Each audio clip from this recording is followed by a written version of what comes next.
or my plan on the page this year was focused on vocabulary instruction, specifically Marzano's 6-step vocabulary process.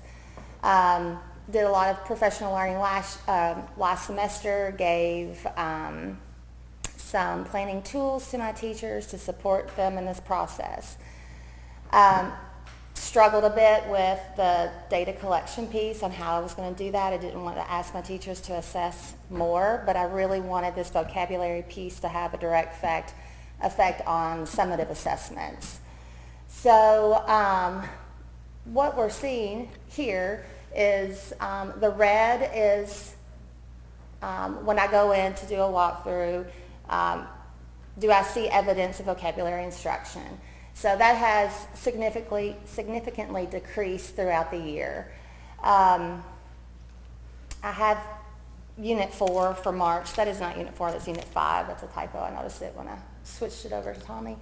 But, and we are seeing some increase on the proficiency levels, 3rd through 5th grade ELA units. Something that has evolved with my POP just since the last time we met in February, some of the feedback I was given was to share my data with my staff. Because up until that point, we had learned about vocabulary instruction, we talked about, planned for it, answered questions. Teachers were a little worried about the structure of it taking too much instructional time. So we had to really change our thinking about how important vocabulary instruction is to particularly our GAP students and how important that is to increase their proficiency levels. So in March, we also have a partnership with A.B.R.I through the University of Louisville, and Ms. Robertson came in, and I wanted her to take a look at, or have conversations with our teachers and look at our tiered instruction. So each grade level met with her one day, talked about what their tiered instruction looked like within their classroom for reading and math. And one thing that showed up systemically across the building is under vocabulary, everyone was using Marzano's 6-step process.